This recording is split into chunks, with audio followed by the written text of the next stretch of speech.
Good afternoon, everyone. Welcome back to Global Health Uncensored podcast, where we sit with scholars, leaders, and practitioners who have honest conversations about academia, leadership, and the work behind meaningful careers. I'm Dr. Banda Khalifa. Each episode features a thoughtful voice that reflects on experience, decision making, and the path that shape long-term impact. Today, we are joined by Dr. Seye Abimbola, a Nigerian health systems researcher, writer, and one of the most influential voices shaping how global health thinks about knowledge, power, and who gets to define expertise. He's an associate professor and principal research fellow in a School of Public Health at the University of Sydney in Australia, where his work focuses on health systems governance, knowledge practices in global health, and the adoption and scale-up of health systems innovation. He also served as the inaugural editor-in-chief of BMJ Global Health from 2015 to 2024, providing him with a unique perspective on publishing, peer review, and the distribution of credibility in global health. His contributions extend beyond Australia. He held a Prince Claus Chair in Equity and Development at Utrecht University for his work on justice in global health research, and has taken on roles such as thinker in residence with the Alliance for Health Policy and Systems Research, hosted at the WHO. In 2024, he published an essay collection titled The Foreign Gaze, Essays on Global Health, which brings together many of these themes in a profoundly personal and intellectually rigorous manner. Professor Abimbola, thank you so much and welcome to Global Health Uncensored. Thank you very much, Banda. It's nice of you to have me. Yeah, so to begin, I usually like to get to know a lot about, my guest's journey. And I know originally you're from Nigeria, but for those who are getting to know you for the first time, could you walk us through maybe your academic path briefly and also your professional journey? And while doing that, highlight what initially drew you to medicine and global health and how your career has evolved over time. Thank you very much. In retrospect, it's a kind of journey that looks predictable. But when you're living the journey, it doesn't seem so at all. I was born into a family that was academic on one side and health oriented on the other side. And so I grew up observing people who were doing the kinds of things that I do today in many ways. My mother was a midwife. My grandfather, her father was an academic. And so, in a sense, I'm in the family business, as they say. I went to medical school because it seemed like the natural thing to do. And midway through it, I sort of realized that I didn't want to be a clinician. And so I had enough time to plot my exit strategy. And one of the things on my list was public health, which I then did soon after I finished medical school. And I did a degree in epidemiology and then worked in the Ministry of Health, in an agency of the Ministry of Health called the National Primary Healthcare Development Agency in Abuja, Nigeria. And then did a PhD based on the work that I was doing there. Now, on a parallel track, when I was a medical student, I was editor-in-chief of my medical school's student-run academic journal. Okay. So I again went through from being a member of the editorial board to associate editor and then the editor-in-chief of that journal, and also started to write for the journal called Student BMJ. So BMJ has a student journal. Sort of think of two tracks, the editorial track, as it were, and then the professional sort of work track. And both of them sort of converged when I was doing my PhD, in fact, when I was appointed editor-in-chief of BMJ Global Health. Yeah, finished my PhD, became an academic as if it was, predictable, but I don't think it was. And, I'm doing what I do now. Awesome. That's a great foundation because it kind of leads directly into the ideas many people associate with your work. So we'll just dive straight into our first theme. So if someone were to ask you, to define the relationship between knowledge, power, and voice in global health, how would that look like? There's this popular saying that knowledge is power. But I've often felt that it's only powerful people who could come up with that saying. That many people have knowledge without power, and knowledge does not necessarily confer power. And what that means, again, embedded in what I've just said there, is also the power to shape what people accept to be true. When you tap on anyone, they will say, well, knowledge is power. But it's such an uncritical declaration. But again, it's kind of declaration that once powerful people start to say it, everybody believes it's true. Believes it. Yeah.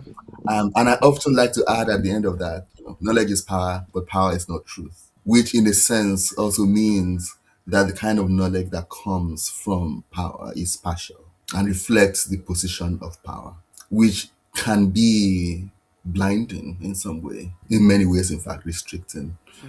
But that because you have power, you can determine what people accept to be true, and people will likely follow you, in fact. There's a benign explanation for that, which is that you are powerful, you are distant, you don't know what else is going on, you assume everybody sees the world as you see it, and then you declare that that is all there is to see. But there's another version of that that is, not benign, that is in fact pernicious, which is the deliberate structuring of reality to serve the purpose of power. And you see both things play out, both the benign and the pernicious forms play Yeah. out in how we do academic work in public health and in global health. Which also then means, that the other parties who are not powerful, as the people in a position to determine what is credible and true, get marginalized, in fact, get sometimes manipulated Hmm. into thinking that what the power said is true must be true. Yeah, I think you've laid it out quite well. It's become very apparent, I mean, in this couple of years to understand the dynamics at play.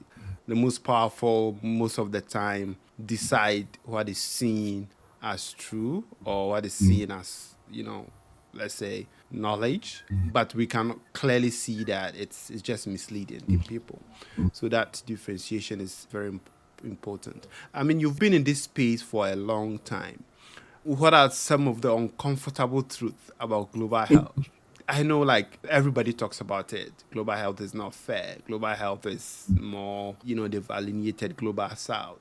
But, like, in your experience and in the work that you've done, both in the academic side and in the professional side, what would you say are some of the uncomfortable truths that we just have to deal with? If you ask me this question on another day, my answer may be different. So this is my answer for today. Mm. I think the most uncomfortable truth in global health is poverty. And you can think of poverty at an individual level, at a household level, at a community level, at a national level. The most uncomfortable truth is that the most important determinant of ill health is poverty, is not having the resources, the wealth to optimize your capabilities and freedoms to live the life you have reason to want to live. And in that sentence, I borrowing words and phrases from the Indian economist and philosopher Amartya Sen. When we then set out to try to make people healthy in whatever way, again, individuals, households, communities, countries, and we ignore the fact that the reason why they are not healthy is that they are poor. Yeah. That is the most uncomfortable truth. It is that those of us who have, whether because we are in countries that have, in communities that have, in groups that have, in households that have, or we have as individuals, when we set out to work to improve people's health, and we find ways to skirt around, to obfuscate the most important determinant of their ill health. So with that premise, you can blow it to any level, right? You can say global north, global south. And global north wants to do, you want to do a health program in a low income country. And your primary question is not why they are low income and how to stop them being low income. Hmm. And very often, if you dig to the roots of their low income, you see that they are being messed up, being screwed in the most fundamental ways Yeah. by their economic and trade relations with the global north. And then you come bearing the banner flag of a global north country, and you come there and you say, I'm going to give you some water, I'm going to give you some vaccines, I'm going to give you a couple of primary healthcare facilities for 500,000 people, and you don't expect that to improve their health in a significant way, and it doesn't. And we keep doing the same thing again and again and again. And we pretend as if the things we do can have the impact we claim they can have. Right? And again, you can interpret what I'm saying even within a country. Right? So Yeah. again, rich segments of the country keep telling the poor people behave differently, adopt healthy behaviors, Yeah. and you will be well. Pretending as if The real reason why they are not adopting that behavior is that they don't have the resources to do Yeah. so because they've been screwed by people who represent you. And that the reason why you are healthy is that it's easy for you to adopt those behaviors. Or it's easy for you to not experience the consequences of not adopting those behaviors because you have other things going on for you Yeah. that make you. So for me, that is the fundamental uncomfortable truth. That a lot of what we do ignore the most important factor. That is absolutely true. And in most cases, that is what happens. We tend to use our privilege and kind of reflect on others' actions. And it's common, even within Africa, as you said, within communities and also between the global north and the global south. And sometimes you begin to wonder whether once you get to a certain level, you are blinded to the fact that people don't want to adhere to certain actions because they don't have the means to do that. I think that is very revealing. I want to stick with you a bit on the element of global north, global south issues. In practical terms, how do power dynamics shape, I know you've highlighted it a bit, how do power dynamics shape whose knowledge is seen as legitimate and whose is ignored? You can tie this up with areas of authorship or publishing when there's a collaboration between global north and global south.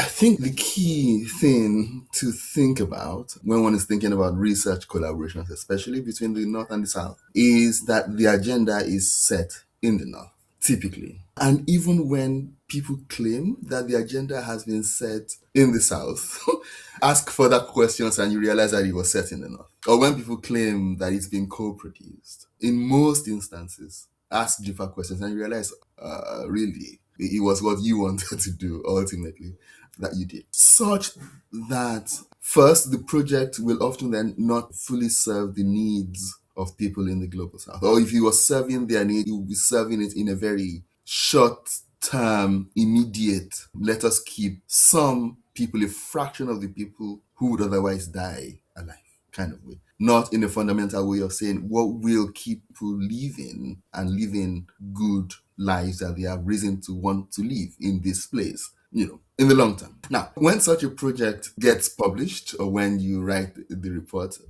of such a project, it is again because the agenda has been set in the North, because it is serving somebody or some interest in the North. Someone who wants to get tenure, someone who wants to build a career with big projects, funded projects, etc. Who also wants to get the next grant, who wants to get the next promotion, who wants to get the next thing.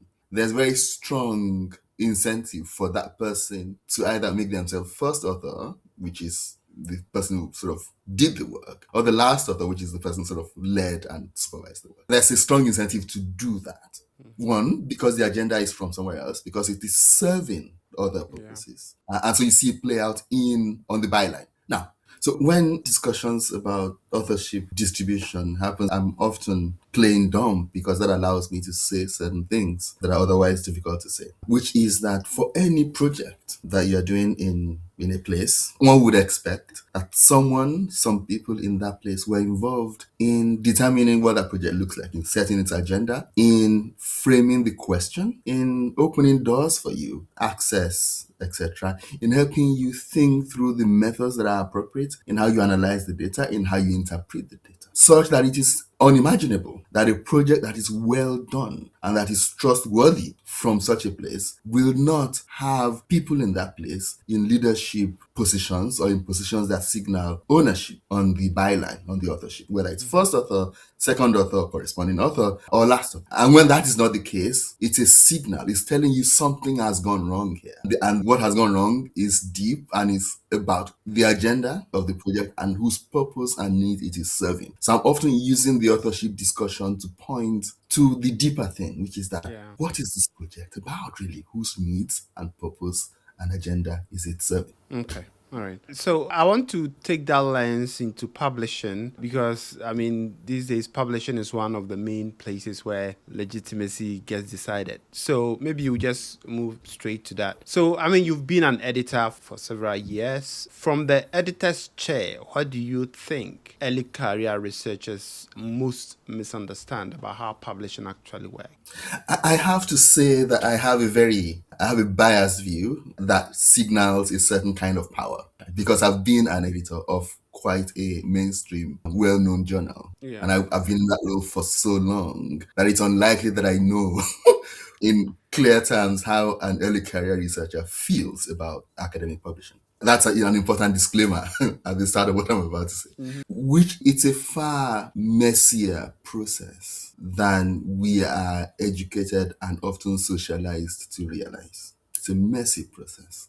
It is not a fair, predictable process. In other words, I've seen situations in which the choice of a peer reviewer shapes the outcome of a paper in significant ways. Sometimes Yeah. it means a reject. And sometimes another choice means an accept. I can tell from the editor's chair that this is, chance. So again, when I'm submitting my work, I don't believe in God, but I say a word of prayer that may this land, may this land on the desk of a peer reviewer who gets it. In other words, it's not a process that is just as clean and straight and science is neat in all those ways. It is messy. It is done by human beings, whether it's science itself or the process through which it gets published. It's human beings involved all through, which means it cannot not be messy. And I feel like people over invest a certain expectation, assumption about its grandness and it's a perfection that is not true. Which then means, and I say this to my PhD students a lot, that this is often not about you, and sometimes it's not even about the work. So don't allow yourself to feel that way about it. It's a process. You're dealing in the process. It feels like a game. Play it like a game. Hope for the best. And also, often getting published is not a reflection of quality. There are many bad works that are get published, and there are many good ones that struggle. So again, it's just that realization that your work will often be your own cloak to carry to make sure that it is the best form that it can be and launch into the process with the confidence and the hope that it will turn out well. Yeah, I think that's fair representation of expectations for early researchers. But I mean, in the review process, what would you say, all things being equal, what are some of the most common mistakes you see people make in their manuscripts or in the submission process? Now, I'm going to assume you are talking about a research paper, Yeah. its own beast. The most common mistake is when the things you expect to see in a place is not there. So a research paper is like a formula. Again, I often say this to my students, that it's a tool to tell a story, which is always fictional because that's not how you did the work. But for each paragraph, you can almost label what ought to be there. So the last paragraph of the introduction, I want to see your question. I want to see you tie together the argument as to why this work is important. In the methods, I want to see things laid out. In other words, it is the first red flag in a research manuscript is when the things you want to see in a particular place is not where it's supposed to be. Yeah. And that's common, far more common than people realize. Yes. I mean, I've encountered a few myself, and sometimes you're like, so you didn't bother to actually check how to put together, for example, an abstract, what goes into an abstract, or maybe methodology, or in your discussion, what you're supposed to highlight. So I think, that structure is, I believe, one of the essential mistakes that people make. Yeah. So from your lens, what makes a paper, I mean, you've highlighted that it can be publishable, but still low quality. But what makes a paper publishable beyond, let's say, the technical elements? What are editors really looking for? As an editor, I was looking for, see how I didn't say what editors are looking for, I'm saying what I was looking for.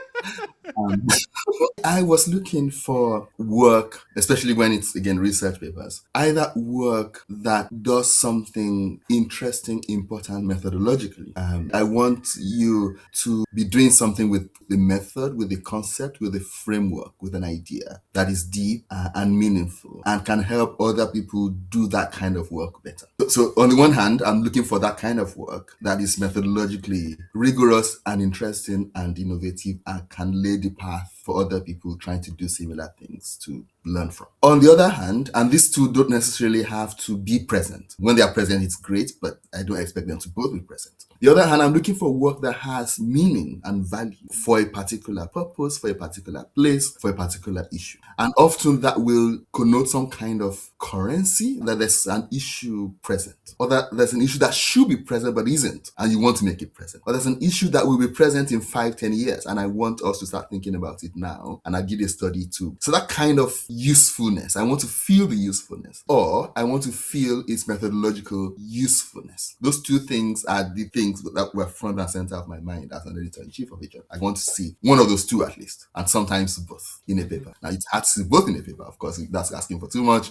but I want to see one of those two. And often, a paper comes and I can see that it's trying to do something methodologically interesting, but it's not useful at all. Or at least it's hard to see the use. The person hasn't made the case and I can't imagine the case. Yeah. But sometimes it's my fault that I can't imagine the case. But I would hope that the author can anticipate that there's an editor who may not be able to imagine this case. So I want to make it, either in the cover letter or in the manuscript itself. So there are times also when a paper that appears on the surface to be doing something methodologically interesting, it's hard for me to be convinced that this is of any value at all. Now, there are also times when a work that will be useful. So, for example, there has never been a proper survey of, say, a certain kind of pneumonia done in a certain kind of place. That it is very difficult to do, for example, for XYZ reason. Now, you then do this survey and you've submitted it to me or to the journal. But I don't know that it's a difficult thing to do, that other people have not done it before, that people have struggled to do it for XYZ reasons. So that you are doing it now, and it's such an important thing that you've been able to do it now.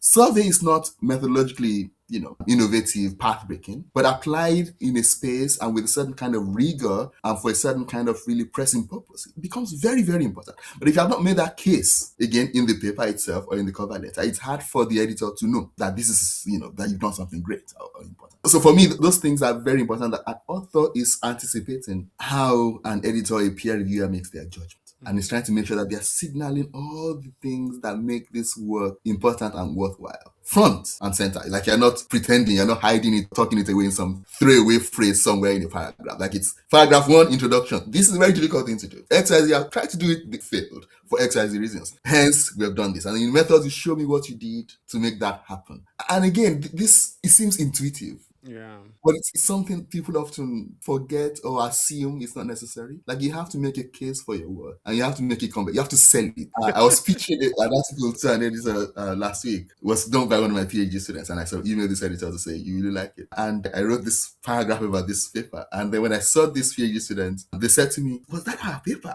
Like, you sold it really well. I'm like, yes, that is the job. You have to sell it. And then hope that someone buys it. So it's very important. Yeah. Okay, that's good. And I know, like, there are lots of talent in Africa and other places in the developing countries. As we often say that it's global health is not really global, but sometimes too, it depends on how we can contribute as Global South.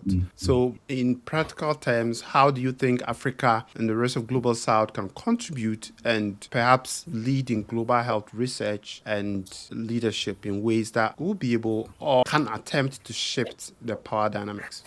I think a big weakness of how we've come to think about what that contribution looks like has been that we are trying to do what Global North people will do in the Global South. In other words, if you want to improve research capacity or research from, say, Ghana, then a way to assess that is the extent to which they do the things that Global North people would do in Ghana if they were to come to Ghana. And that would be a mistake. Because what you want to train for is for people in Ghana to figure out how to solve problems in Ghana really, really well. And if they can solve that, if they can do that really well, then that will be the marker of their contribution. In other words, the way to contribute to global health and in this field is to really look inwards and ask ourselves, what do my people need? What is the real issue here? What are the questions we should be asking in a very serious way? Whom should we be asking them of?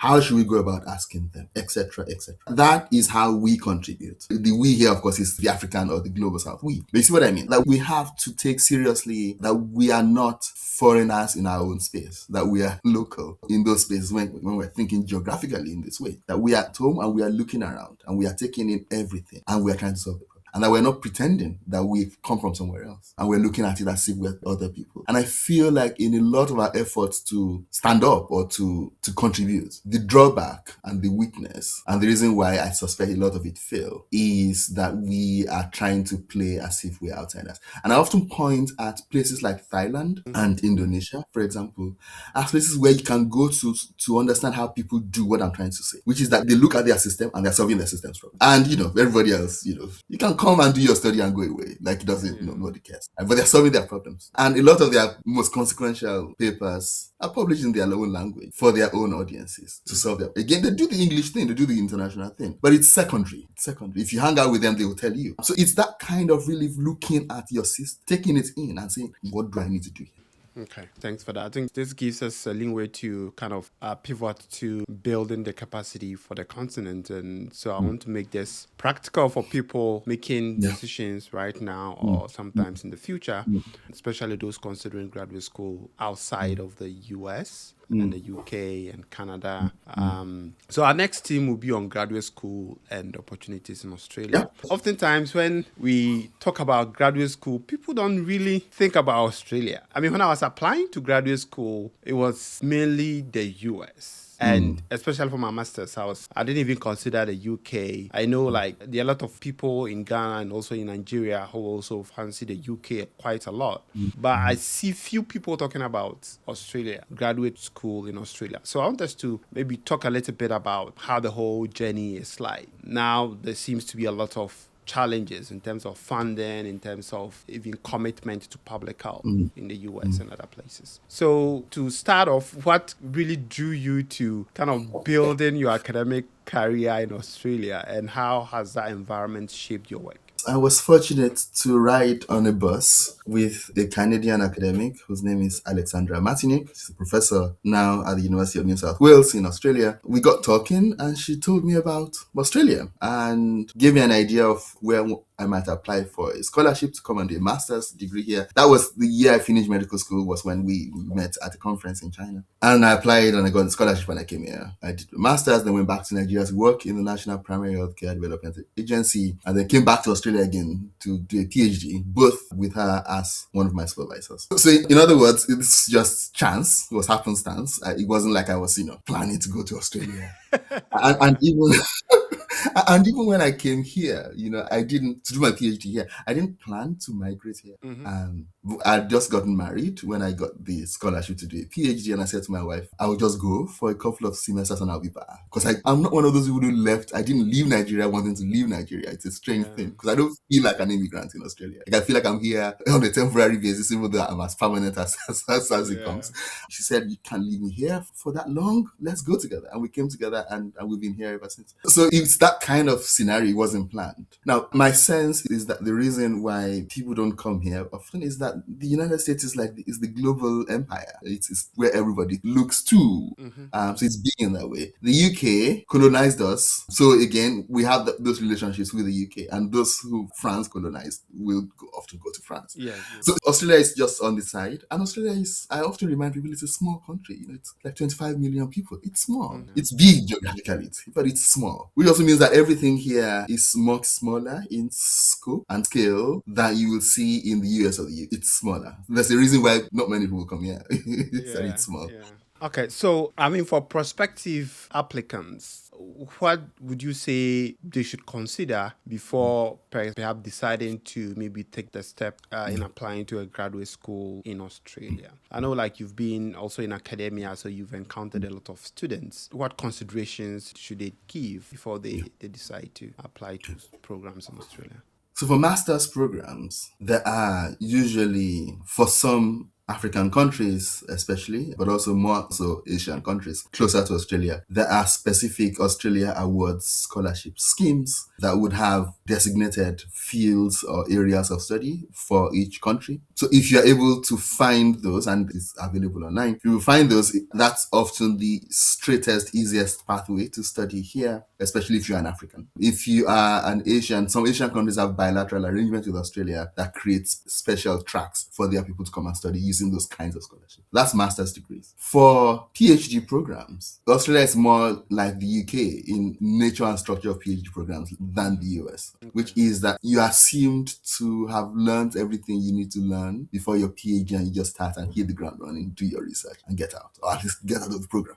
Whereas in the US, it's a different, you do 1-2 years of learning, coursework, etc., and then fine-tuning what your project will be, and then you do the project. Which means that if you're coming to do a PhD in Australia, you are expected to have had the master's degree before you come. And it's also often negotiated one-on-one between the prospective student and a supervisor before you then apply for a program. And again, in applying for the program, you're not doing all the exams that the Americans do. You just apply for the program with your CV and your track record, and you're assessed based on how high you hit and how well you've been performing and what your prospects are. And then you get a slot or you don't. So it's a different kind of, but if you're coming to do a PhD, make sure you have money, especially if you're coming to one of the big cities like Sydney, where I live, or Melbourne. Those are some of the most expensive cities in the world. So you want to come with at least one scholarship, maybe two.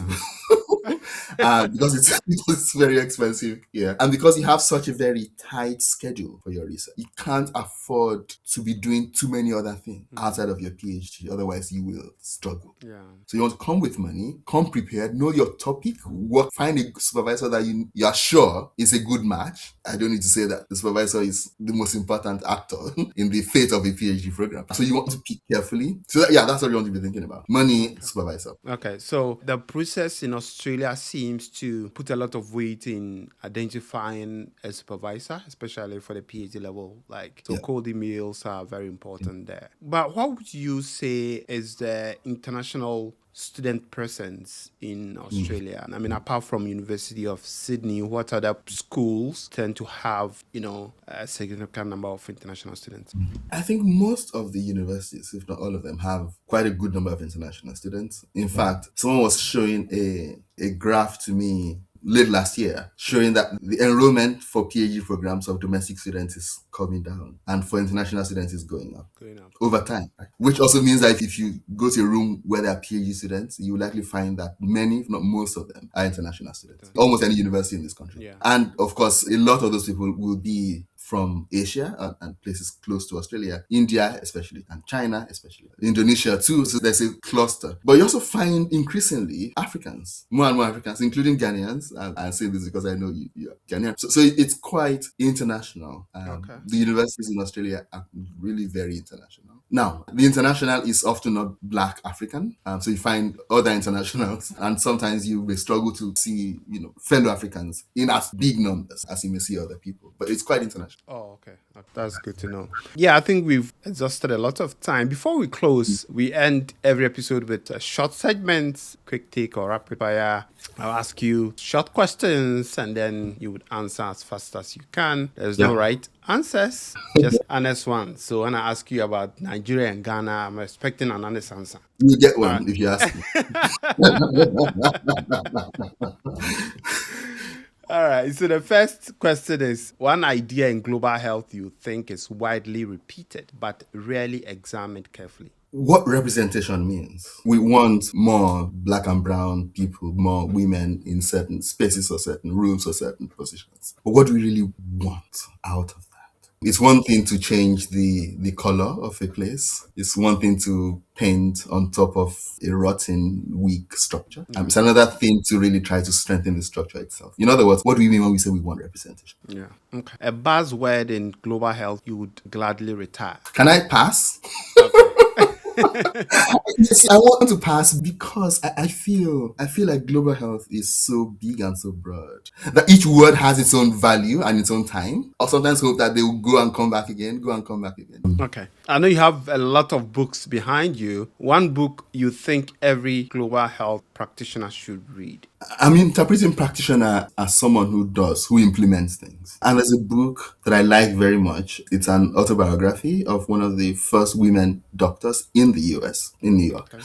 Her name is Josephine Baker. Her book is Fighting for Life. And it tells the story from the late 1800s to the early 1900s. So if you look at the charts in health outcomes around the world, that's the period where there was the most significant improvement in North America, in Europe, in health outcomes, maternal mortality, child, etc. And she tells the story of how that happened from her own point of view as the first person to set up a Bureau of Child Health in New York. And it was the first in the US, others copied it over time. So she was a doctor who didn't do clinical medicine, did public health, and did public health with a focus on community. And again, it was a period when New York had many, many immigrants of different socioeconomic backgrounds and ethnic, racial identities. It's a beautiful book because it reminds you that very few ideas in global health are almost every intervention and the things we call innovation now, they are in that book. Yeah. It is the strangest thing. It's like a deja vu, like, wow, you were doing this in 1895.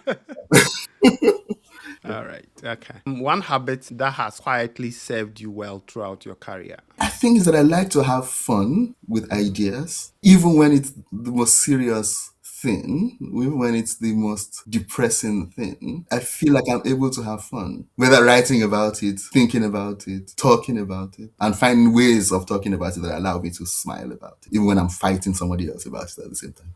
Yeah. I mean, this is such an important, I don't know whether to call it skill or coping mechanism that no matter where you find yourself, you're able to survive. Because, for the past couple of years, I'll say since last year, things have been really crazy, whether in the job market or even at the workplace for public health or global health professionals. And if you have a skill like that to be a bit resilient, that is very, very helpful. One lesson you often teach, but occasionally forget to follow yourself. I work on the basis of what I often call a null hypothesis, which is that things are not changing until proven otherwise. In other words, someone says XYZ has been increasing, it's increasingly important to do ABC, blah, blah, blah. I'm like, I don't believe you. Come with evidence. I often say that to my students that don't say something is increasingly, because people say that if often at the start of their paper, Yes, yes, increasingly, yes, yes. increasingly, like like you don't know that to be true. But every now and again, I catch myself almost believing it when someone says it. Okay, no. I believe it there. Stop. Okay. If you could instantly master a skill outside global health, what would it be? I can't swim. I'd like to be able to swim. My children are learning to swim now, and I keep feeling, when you see your children swim, you're like, there's a skill deficit here. Like, I need to do something about it. Yeah, it's a life-saving skill that you Yeah, wish, you had the yeah. opportunity to learn. Coffee, tea, or something stronger? Coffee, Coffee. Okay. coffee. Last rapid fire question: Ghana jollof or Nigeria jollof? Of course, Nigeria jollof. Now, I've had Ghana jollof, and I keep saying this. I've had Ghana jollof, and Ghana jollof reminds me of Nigeria party jollof. So in Nigeria, there's a kind of jollof you eat at parties. It's drier. There's a texture to it. The smoke one. Yeah, it has smoke too. That Ghana jollof is no smoky. yeah. So it reminds me of that, which I like too. Right, I like that too. So I'm not, the difference is not, whiskers. It's not much, but it's still not. The only Nigerian who has been able to resist the backfire and say, oh, I think there isn't comparison at all. Ghana Yeah, is far better. It's Dr. Marianne. It's a bit. yeah. I mean, she was quite clear. And sometimes too, I mean, it depends on where you got your Ghana jollof from, right? So Yes, yes. anyway, so finally, before we go, when you think about the next generation listening to this conversation, what is your final advice to somebody who is already in public health, in graduate school, or trying to get into the public health space? I mentioned earlier about my null hypothesis. The world has a way of stubbornly not changing. And what I want to say to anyone entering the field now or who may be listening to this at a future time is to train their eyes and their minds to see just how things manage to remain the same and to try to explain it and to try to see beneath the surface of claims of either improvements or decline and really ask yourself, what is really going on here? And are there ways in which things have remained the same? Which then, of course, leads to the question that follows, which is, what can I do to disrupt this tendency, this cycle, this propensity for things to not change? And how can I do that in ways that are fundamental and not just cosmetic? Like, how can I get to the heart of things? And sometimes you do that by explaining things in a clear, compelling way that itself triggers change. And sometimes it's actually in taking action and doing it really well, that it changes things. And sometimes it's in organizing, it's gathering people together and saying, how can we together make this thing that is stubborn? And many of the things we are wrestling with are stubborn. How can we, with the force of a collective will, make change happen? Professor Abimbola, thank you so much for taking the time to join us and for such a thoughtful conversation. We truly appreciate your openness and generosity throughout the discussion. And to our listeners, thank you for being part of this community where we create space for honest conversations. If this episode was useful to you, feel free to subscribe to our YouTube channel and follow us on LinkedIn, Spotify, and Apple Podcasts, and share with someone who might benefit from it. Until next time, I'm Dr. Banda Khalifa. Thank you for listening. Thank you very much.